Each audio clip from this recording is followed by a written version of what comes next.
It's the Opperman Report.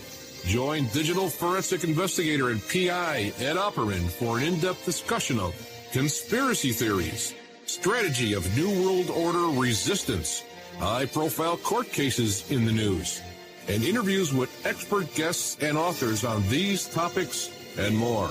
It's the Opperman Report. And now, here is investigator Ed Opperman. Okay, welcome to the Opperman Report. I'm your host, private investigator Ed Opperman. You can find me at Opperman Investigations and Digital Forensic Consulting at my website, emailrevealer.com, or you can just email me directly at oppermaninvestigations@gmail.com. If you like our show, be sure and check out our Patreon. We put up 8 hours of new content of Patreon each month, but also two of the shows you hear on Monday to Friday on AM/FM radio. We put those shows up there too, ad-free. We cut out the ads. As a matter of fact, we have a really big interview going up there with Brace Belden from TrueAnon. It's already getting a lot of reaction.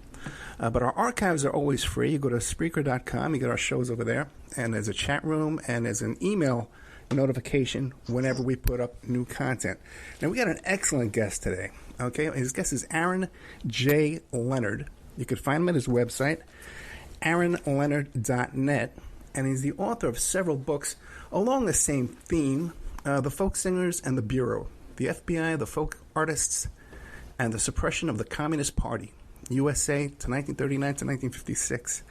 Another one is Heavy Radicals, the FBI Secret War on America's Maoists, the Revolutionary Union and the Revolutionary Communist Party.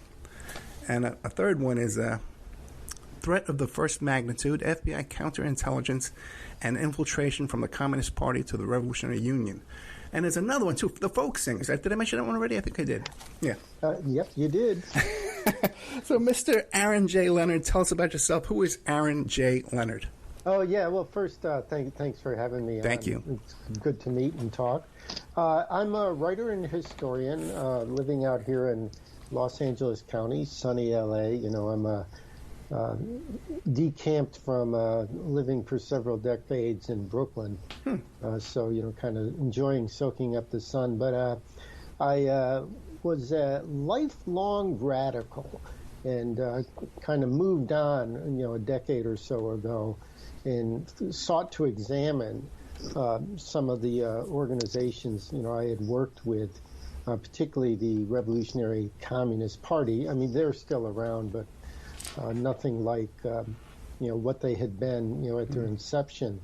So in looking at them and digging into their history, I started to come across, you know, mountains of documents from the FBI. It's kind of one of the biggest underreported FBI domestic security investigations from the late 60s, early 70s.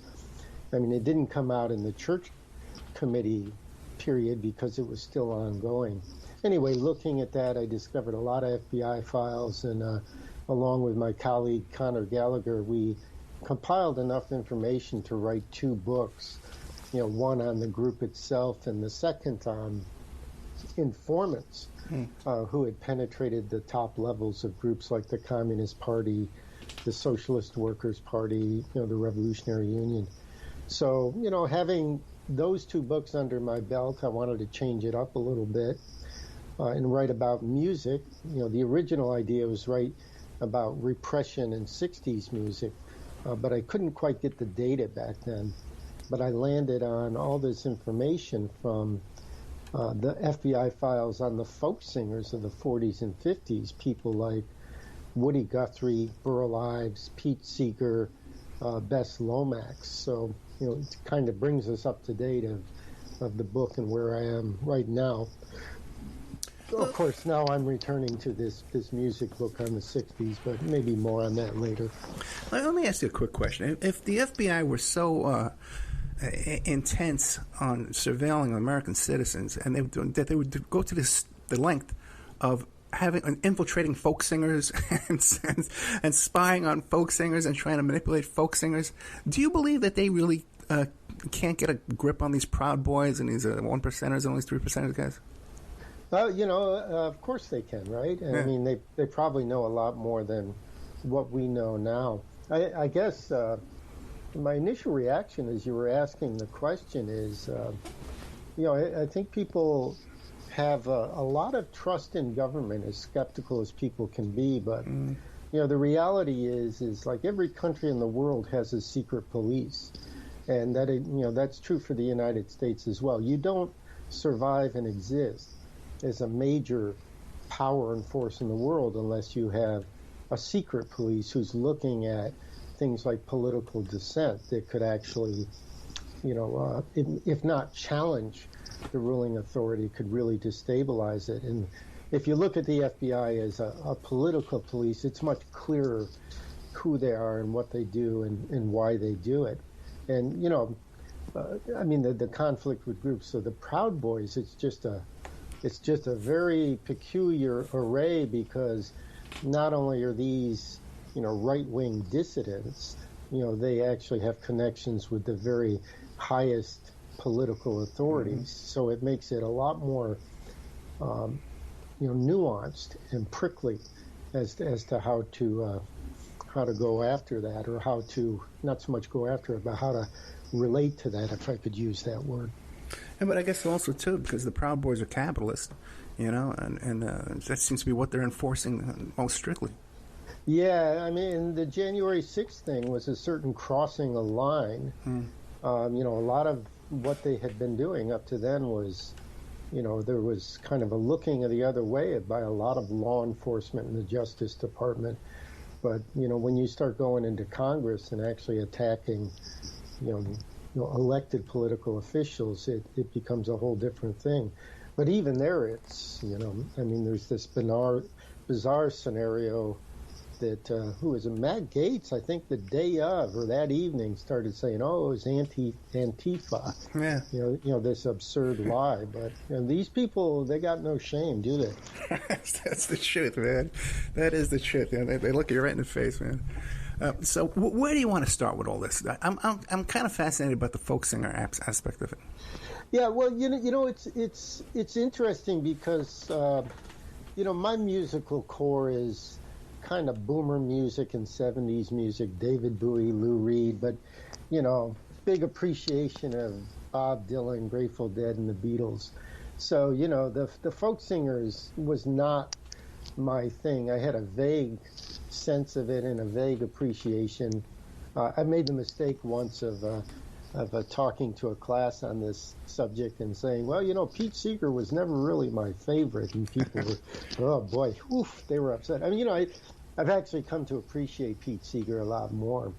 But these folk singers in the 40s and 50s, without them, I mean, they were excavating this quintessential American music, from Appalachia, Mississippi Delta, and the cowboy songs of Texas.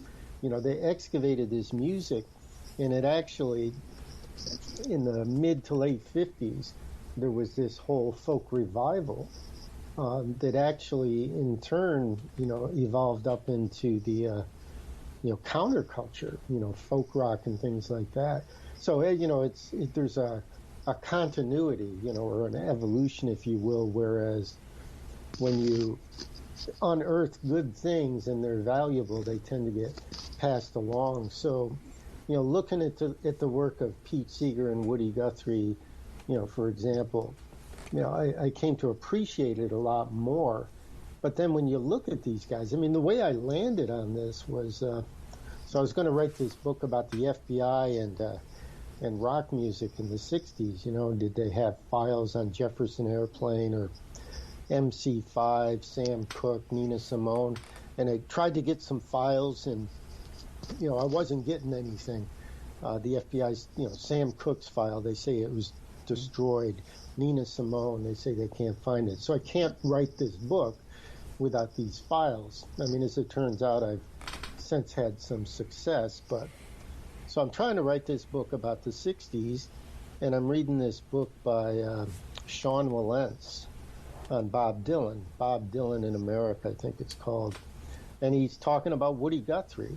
And I'm reading it, and I'm saying, naively, I think a lot of people already understood this. I'm like, wow, this Woody Guthrie, he must have been a communist. Not just a populist, but a, card-carrying communist. So I sent off and got his FBI file. it came quick because somebody had already gotten it, and I'm reading through it, and I'm like, whoa, they've been following this guy for decades. I mean, they didn't prove he was a communist. I've since come to understand, Guthrie was probably in the party for a short period around maybe 1941, 1942, but he had discipline issues. Anyway, so I get his file, and I'm thinking, well, that's interesting. I'd read somewhere that Pete Seeger's file had been released, so I asked for that, and that came. And I said, well, this is really interesting. Let me ask for Burl Ives' files, because I know he had been, Burl Ives is Sam the Snowman from Rudolph the Red-Nosed Reindeer. I knew Burl Ives I knew he'd been called in front of the House Committee on Un-American Activities. So I got his file. Whoa, that was interesting. So then I looked at all these, they're called left-wing folk singers, Bess Lomax, Sis Cunningham, Millard Lampell.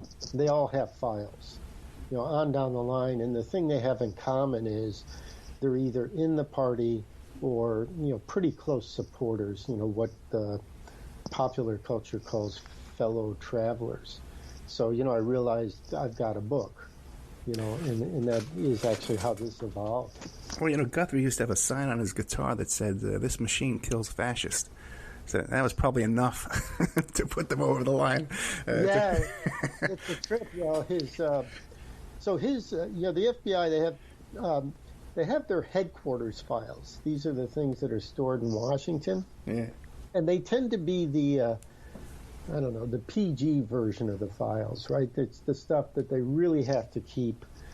But if you can get access to the field office files, and in Guthrie's case, I got access to his New York and Los Angeles files because he had lived in both locations, and nobody had ever gotten them. And so there's a lot of material in the book on that.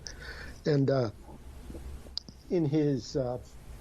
I believe it's the New York file. There's pictures of him holding that guitar, and it's a posed photo, of Guthrie standing out, almost like a publicity shot, with "This machine kills fascists." But the thing about it is it's taken in Spokane, Washington, and as near as I can tell, it's taken by an informant.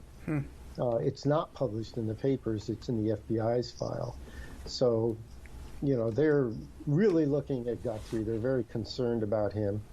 Of course, the complexity is that the Communist Party in the 40s are, more pro-war in terms of World War II than, many facets of the U.S. Social structure. So they actually have a common cause with the Roosevelt administration in that period, and there's a fair amount of tolerance for the Communist Party. I mean, not embrace or acceptance, but they were happy to have the support in waging World War II, which was this totally fierce and astonishingly awful historic event. But the CP ended up on the side of the U.S., the Allies, because they were in coalition with the Soviet Union. Of course, that all came to an abrupt end in 1946-47 when the Cold War began. Did you ever pull your own FBI file? I asked them, and they said, "Oh, we don't have anything," and I was hurt. I felt like, well, what am I, chicken liver or something? Well, don't get too disappointed because I asked for mine. And they said they didn't have one, and they arrested me. Okay, so they had to have something out there, but they said they had nothing. Well, it's funny because I read James Comey's book, or at least I read major parts of it, and I was actually struck by how superficial his understanding of Hoover's FBI was. I mean, it's almost like he's restating some of the media tropes about the abuses under Hoover and stuff, which is to say, I think even in today's FBI, they don't understand what they have. I mean, I subsequently got some